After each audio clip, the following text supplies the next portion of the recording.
जय श्री राधे। एक तो आप ये समझें कि भगवान को सब पता है। मुंह से हिंदी में या संस्कृत में या बंगला में बोलने से ही वो समझते हों, ऐसा नहीं है। आपके पल पल की खबर उनको है। वो आत्मा रूप में, जीव रूप में आपके अंदर विराजमान हैं। तो इसलिए ज़्यादा उनसे बात करने की या ज़्यादा गलतियों की बताने की, या हम किस भाषा में किस श्लोक से उनसे माफ़ी मांगें, इस सब की कोई ज़रूरत नहीं है। सबसे पहले तो ये कोशिश की जाए कि जो गलती हमसे एक बार हुई और हमें उसकी गिलानी हुई और हमें पता चला कि ये हमसे गलती हुई है, तो वह गलती दोबारा ना हो। सबसे बड़ा प्रायश्चित यही है, और इसी से ही वो पाप या वो आपका सब क्षमा हो जाएगा। दोबारा आप करेंगे तो इसका अर्थ ये है कि आपका मन तो चाहता है आप वो गलती ना करें, फिर भी वो गलती हो जाती है। तो इसका अर्थ ये है कि आपका भोजन ठीक नहीं है, आपका संग ठीक नहीं है, आपका देखना उठना बैठना पढ़ना लिखना ठीक नहीं है। गंदी चीज़ों में आप विचरण करते हैं, तो फिर आपसे गंदी हरकत हो जाती है। तो गंदी चीज़ों, गंदे संग, गंदे भोजन, इसको आप त्याग करें कोशिश करके। ये सब एक दिन में नहीं होगा। ये आपके हमारे जन्म जन्मांतर के बुरे संस्कार हैं जो जागृत हैं, जो बलवान हैं, जो हमको परेशान करते हैं। इसके लिए धैर्य से हमें वॉच करना होगा कि हमने कोई गलती की तो पहले वो गलती हम 3-3 महीने में रिपीट करते थे, अब हमने 6 महीने में रिपीट की है, अब साल भर में रिपीट की है, अब 2-3 साल हो गए, अब पता ही नहीं कब हुई है। इस तरह से ये गलतियां छूटेंगी।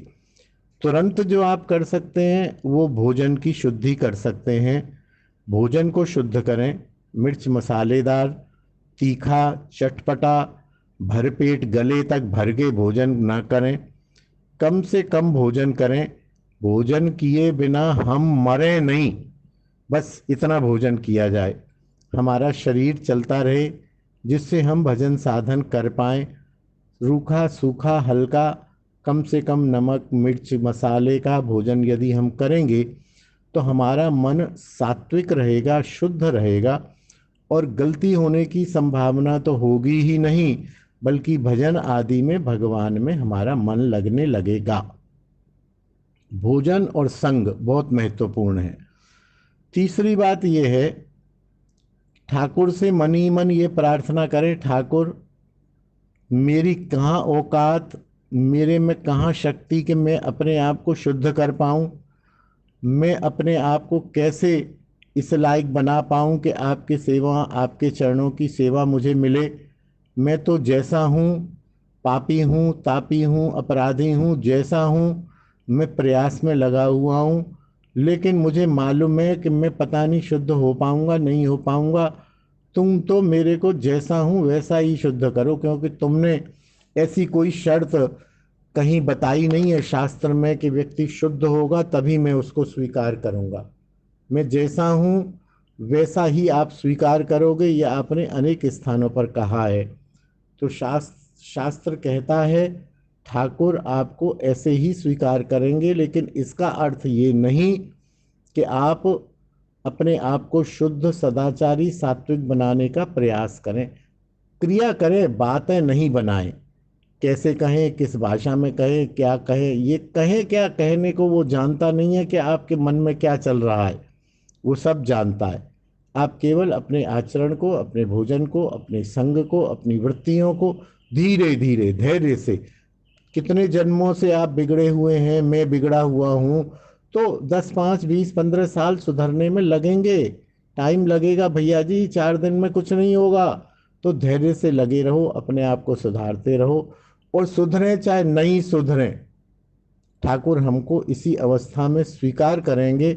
हमारी शरणागति होगी, हमारा उनके प्रति भजन होगा, उनका चिंतन होगा, उनका नाम स्मरण होगा, तो हम जैसे हैं वैसे हमको स्वीकार करेंगे, फिर भी हम सदाचार और सत्वृत्तियों के लिए चेष्टाशील रहें। जय श्री राधे, जय निताई। बोल हरि बोल हरि बोल।